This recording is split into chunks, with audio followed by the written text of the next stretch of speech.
भंडारभोग या कादंबरीच्या कथानकाचा आपण विचार करत होतो. अगदी शेवटच्या टप्प्यात आणि शेवटचा जो भाग आहे तो 5व्या भागाकडे आपण वळलेलो आहोत या कादंबरीच्या. या कादंबरीचं जे कथानक आहे ते तायाप्पाचं जळणारं जिनं आणि त्याच्या आयुष्याचं झालेलं हे सगळं मातेरं लेखकानं अत्यंत प्रकर्षानं आणि मन हेलावून टाकणारा आपल्या समोर उभं केलेलं आहे. जोगत्यांच्या जीवनाचं जळणारं आयुष्य हे तायाप्पाच्या रूपानं राजन गवस यांनी आपल्या समोर उभं करतानाच जोगतिणींच्या आयुष्याला कसं टाकाऊ पण येतं, जोगतिणींचं आयुष्य कसं कवडी मोल होतं याचंही वर्णन त्यांनी केलेलं आहे. समाजातलं वास्तव, त्या गडहिंग्लज तालुक्यात यल्लमाच्या नावानं सोडण्यात येणाऱ्या जोगतिणी आणि जोगते या सर्वांचं जे आयुष्य आहे त्याचं इत्तमभूत वर्णन राजन गवस यांनी केलेलं आहे. या कादंबरीचा जो भाग पुढचा आपण पाहत होतो. आता तायाप्पाच्या घरी हा देवीचा एक कार्यक्रम आयोजित केलेला आहे त्याच्या आईनं.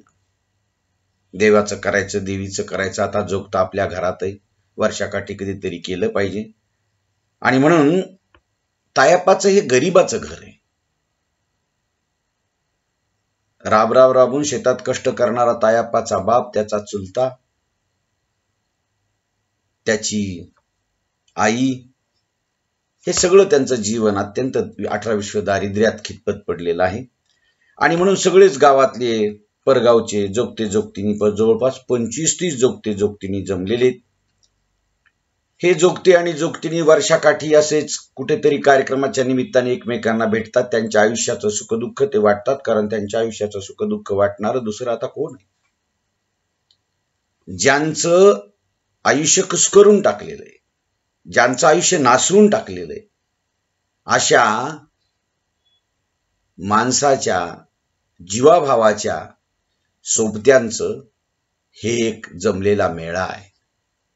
आणि तिथे तायाप्पाच्या घरी हे सगळं कार्यक्रमाची तजवीज, कार्यक्रमांची ख्याली खुशाली, कार्यक्रमांची सगळी तयारी चाललेली. आणि याच दरम्यान मग जोगते जोगतिनी एकमेकाशी बोलतात, आपली ख्याली खुशाली करतात, विनोद करतात, एकमेकाचं उनदुन गातात, त्यातूनही विनोद निर्माण होतात. जोगते जोगतिनींचा या तायाप्पाच्या घरी बहुमान केला जातो. ज्यांच्या त्यांच्या घरी कुणाचा कार्यक्रम असेल त्यांना पावित्र्याच्या रूपानं बोलवल्या जातं, परंतु गावात इतर त्यांच्याकडे बघणारी लोक मात्र अत्यंत तुच्छतेने आणि अगदी शूद्र वृत्तीनं पाहायला लागतात. हे तायाप्पाच्या जोगत्यांच्या किंवा जोगतिनींच्या जीवनाच्या संदर्भात लेखकानं तिथं वर्णन केलं. त्यानंतर तायाप्पाच्या जीवनामध्ये जे घडायला लागतं ते घडून जे घडायला नको पाहिजे होतं. तायाप्पा काय असा अर्धनारी नटेश्वरासारखा नाही, त्याच्या भावना पुरुषाच्या आहेत. परंतु आता त्याला अनेक जोगत्यांच्या सोबतीनं, अनेक जोगतिणींच्या सोबतीनं त्याच्या जीवनामध्ये सगळे बायकी स्वभाव त्याला लागलेले आहेत. आणि आपण होत्याचं नव्हतो झालो, पुरुषाचा बाई माणूस झालो, याचं दुःख तायाप्पाच्या जीवनामध्ये सतत सलायला लागतं. आणि जानू मिसाळ हा जो आहे त्या गावातला, त्याची पत्नी आजारी असते आणि शेवंताचं घर तायाप्पानं जानू जो आहे तो मिसाळ, त्याची पत्नीची तब्येत बिघडते. आता गावामध्ये तायाप्पा हा जोगते आहे मोठा, त्याच्याकडे तो येतो. तो काय करतो, शेवंताकडे घेऊन जातो त्या जानू मिसाळाला. दुपार होऊन गेलेली असते, शेवंता दुसऱ्या गावची, आणि शेवंता का एकटीच देव्हाऱ्यामध्ये बसून देवीच्या मुखोट्याकडे बघत बसली होती. आणि तितक्यात तायाप्पा खोपड्याला चप्पल काढत तो विचारू लागला, काय करत बसलीस एकटीच? तशी शेवंत अक्का गडबडली, गदबाळली आणि तायाप्पाला अवचित बघून तिला येड भरल्यावणी झालं. ती गडबडीनं देवाच्या आसनासमोरून बाजूला झाली.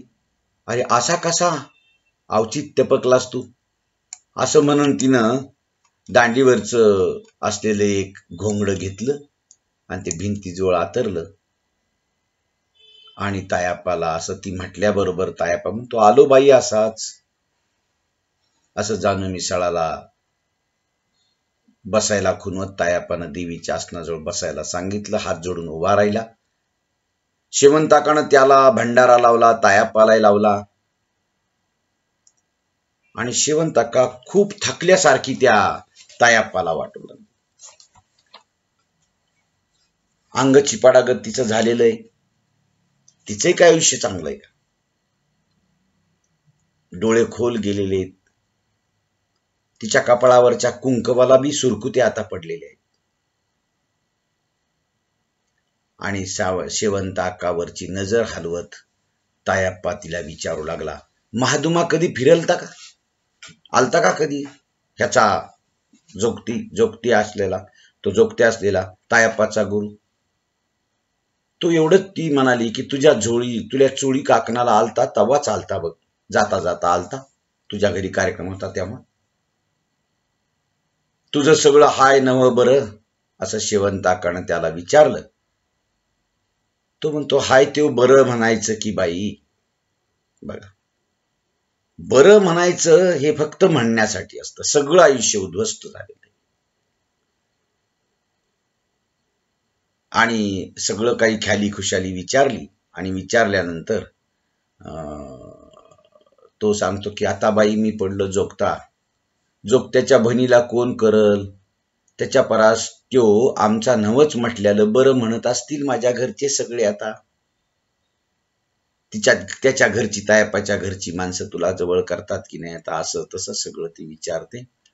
आणि मग शेवंताकडनं ते सगळा विषय बदलला आणि त्याला येण्याचं कारण ती विचारते. तेव्हा तो सांगतो की हेच की ह्याच्या बायकोच्या आता महिना झालं अंगावर चाललंय. पालीगत पांढरी फट पडली या बघती म्हणून असं बघाय वारं कुठून बाबा? आडवारी असलं बघाय नसतं रे जमत. असं शेवंताका बोलली. तिने थोडीशी मांडी बदलली. आणि ग बया, यारजारी फुकटच गेली का काय? मग फुकट का लई दिसानं भेटगाठ झाली तरी की बाई काय वाईट झालं? तुझी ख्याली खुशाली तर कळली. डोंगराच्या बाईच्याच मनात होतं म्हणून तू मला भेटायला आलास, अशी ती शेवंता त्याला म्हणते. ते झालं ग खरं. हेच काम करायचं काय? आल्यास तसा गादीचा भंडारा घेऊन जाय, कमी होईल.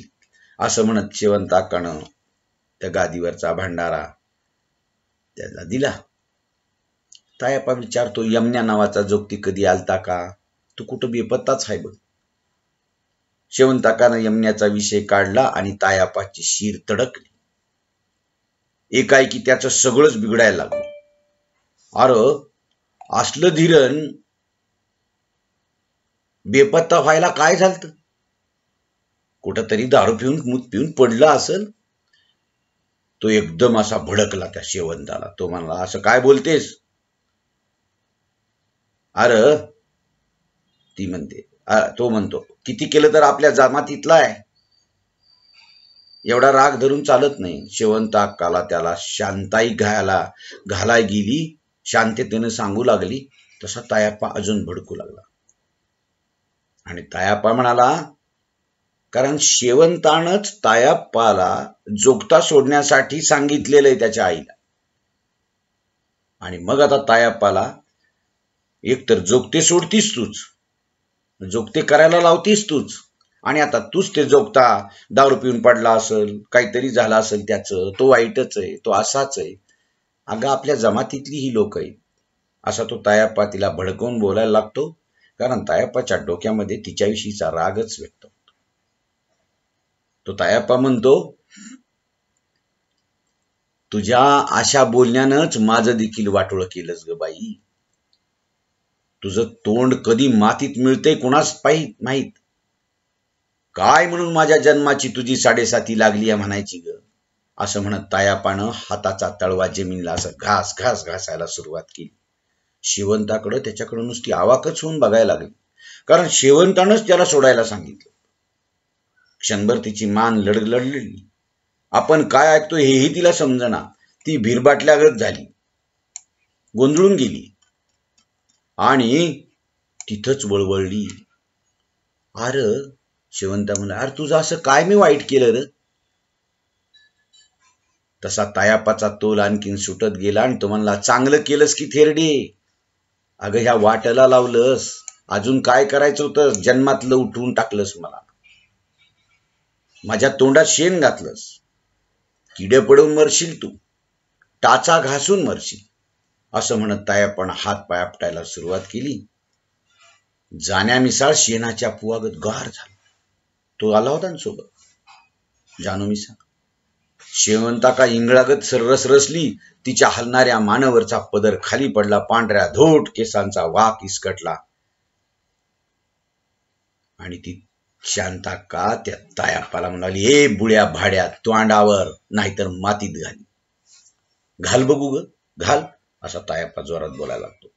एकदा ते तरी कर, असं म्हणत तिच्या अंगावर तो धावला आणि शेवंताकाचा कापरा हात परडीतल्या भंडाऱ्याकडे पडला.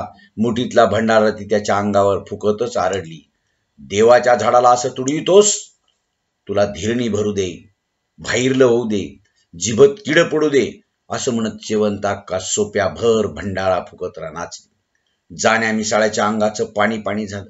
तायापानं शेवंताच्या हातातल्या मुठीवर हात आपटत तोंड सोडलं आणि तो बोलायला लागला, रांड, मी बी देवाचीच आहे, काय होतंय बघतोच की, लई झालं तुझं ते, असं म्हणत त्यानं उंबरा लांडला.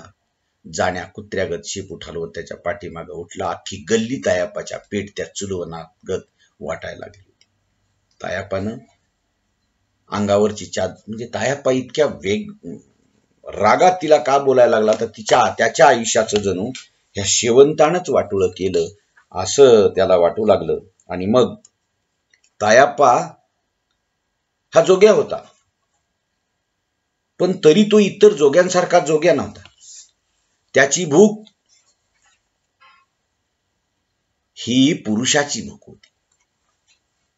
आणि मग त्याला कालांतरानं अशा जोगत्यांच्या नादानं त्याला वेगळं वळण लागायला लागलं. कालांतराने शिवण्या नावाचा एक मुलगा, त्याचा त्याला स्पर्श झाला आणि आणखी आपल्या आयुष्याचं काय वाटोळं व्हायचं राहिलंय असं तायाप्पाला वाटू लागलं. नाहीतरी कुणी आता आपण पुरुषी प्रवृत्तीचे होतो, पण कधी स्त्री प्रवृत्ती झाली, कधी स्त्रीचे भाव जागे झाले. बोलणं तसंच, चालणं तसंच, नटणं तसंच, मुरखणं तसंच, टाळी वाजवणं तसंच, हे सगळं अंगवळणी पडून गेल्यामुळे त्याच्यासोबत राहणाऱ्या अनेक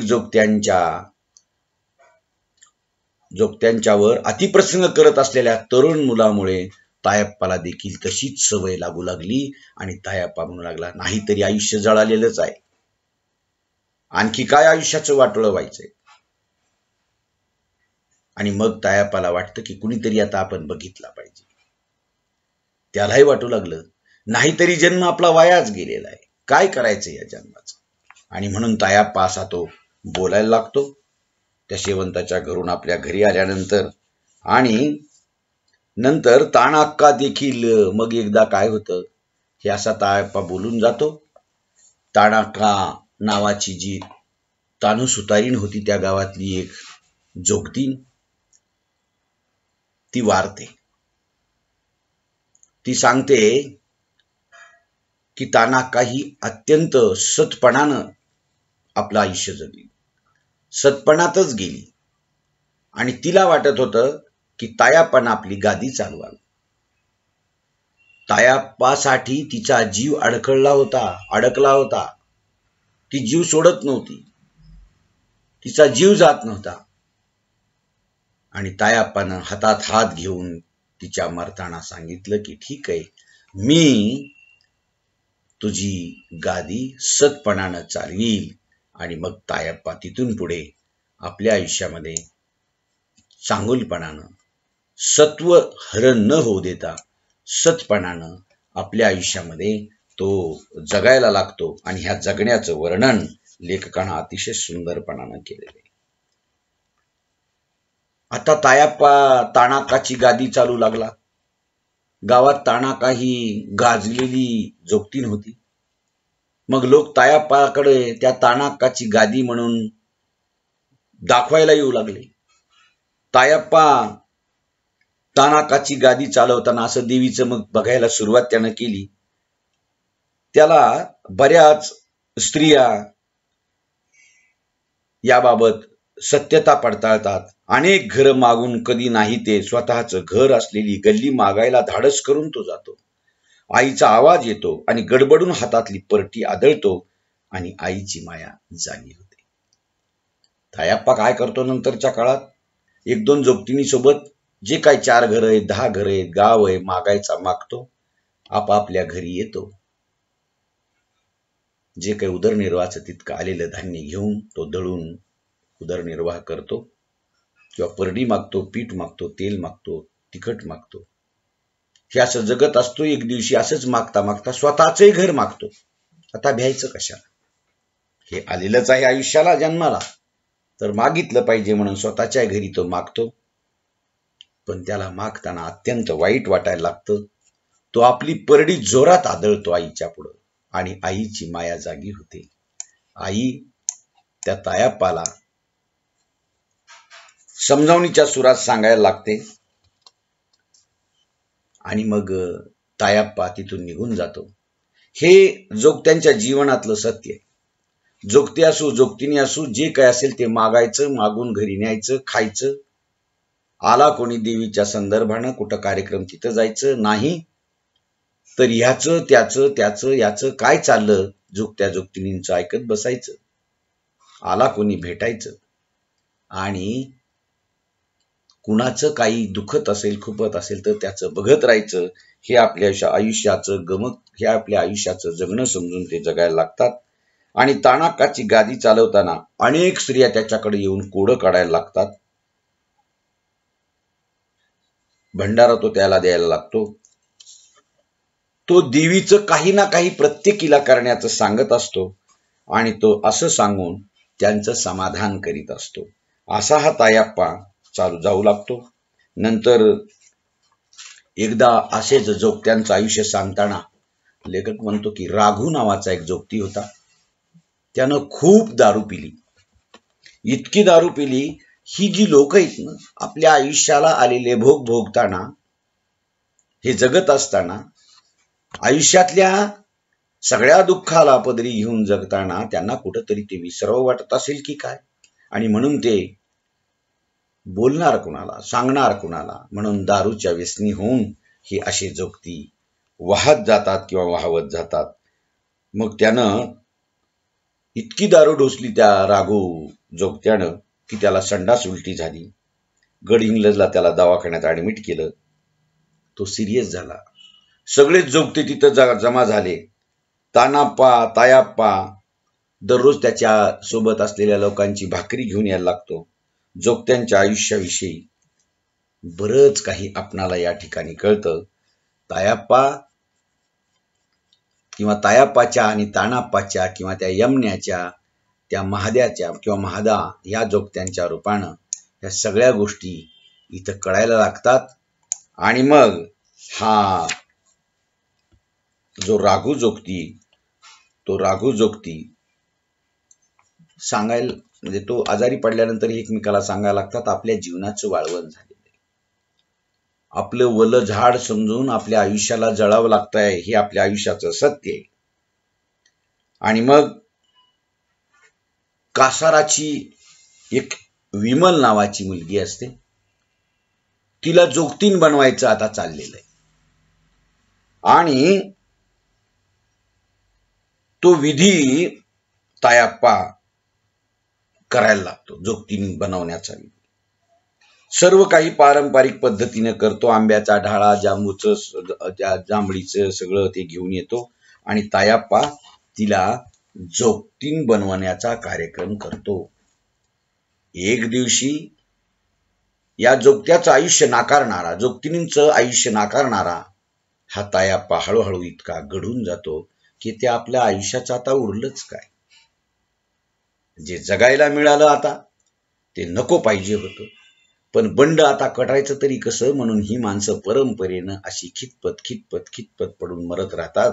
आणि त्या परंपरेला पुन्हा हातखतपाणी घालण्यासाठी, तशा प्रथा परंपरा चालू ठेवण्यासाठी ही असे जोगतीनी मग जोगतीनी सोडणं हे लोकांना त्यांच्या लोकधारणेनुसार, त्यांच्या लोकजीवनातील काही प्रथा परंपरेनुसार मग ते करायला लागतात. त्यांनाही त्याच्यामध्ये करणं सुखासमाधानाचं वाटायला लागतं की काय. कुणाचं आयुष्य उद्ध्वस्त होतं हे कुणाला त्याच्याविषयी देणं घेणं नसतं, पण एखाद्याचं आयुष्य जळत जातं हे फक्त ज्याचं जळतं त्यालाच कळतं. या प्रकारचा भाग या कादंबरीमध्ये काही आलेला आहे. काही अगदी त्रोटक 1-2 तासामधला भाग मी तुम्हाला आता ह्या कादंबरीच्या शेवटाकडे जाणार आहे आणि तो भाग आपल्याला कळणार आहे. त्या भागाचं वर्णन मी तुम्हाला उद्याच्या तासात सांगतो. आपण इथं आज थांबूया. ठीक आहे.